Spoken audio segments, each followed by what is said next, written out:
Happy Thanksgiving. I've got the perfect recipe for you, simple to whip up. It's a side, it's called my Cranberry Apple Fusion. Basically, it's just a casserole, a mix of the tart of the cranberries with the apples. And I love this because it's such vibrant colors. Take a look at the cranberries, just absolutely gorgeous. Make sure you get ocean spray. They tend to be a little sweeter than the organic cranberries. Maybe just put a little extra sugar on the organic ones. And you just want to dump the cranberries in there, of course, after washing. Nice casserole dish, kind of spread them around as so. Gorgeous already. Then make sure you slice 3 different apples to make 3 cups worth of apple slices. And I like the Braeburn variety of apples because they're darker red and they complement the cranberries. So here's the sweet, which will be a nice dichotomy to the tart of the cranberries. Guys, you can do this, no problem whatsoever. Want to impress your girlfriend or a date? This is so easy. I know you can slice an apple. I know you can wash cranberries. No problems whatsoever. All right, add a little sugar. Everything needs a little extra sugar. We are talking a Southern recipe here, developed in the 1950s. So 3/4 cup of sugar, just spread that all over as so. Now meanwhile, while you're doing all this, you could have your butter melting. We've got basically just a stick of butter that you melt in the microwave or whatever, and it's still a little hot because I just did it. So I'm going to use my handy dandy towel to put the butter in here. Separate bowl.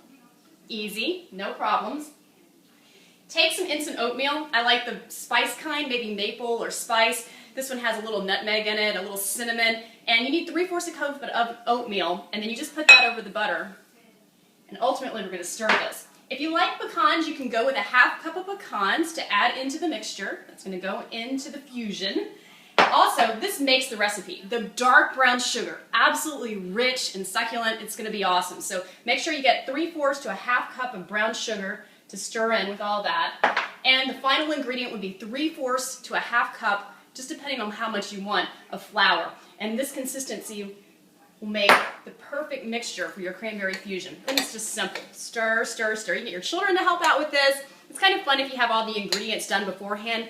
And literally, it only takes, I mean, you see me, only a couple minutes to whip all this up. Make sure you stir it around really, really good. No flour on the sides here. And this just looks beautiful too because it just looks like fall with the dark browns, the dark brown sugar, which is ultimately going to complement the cranberries and the apples.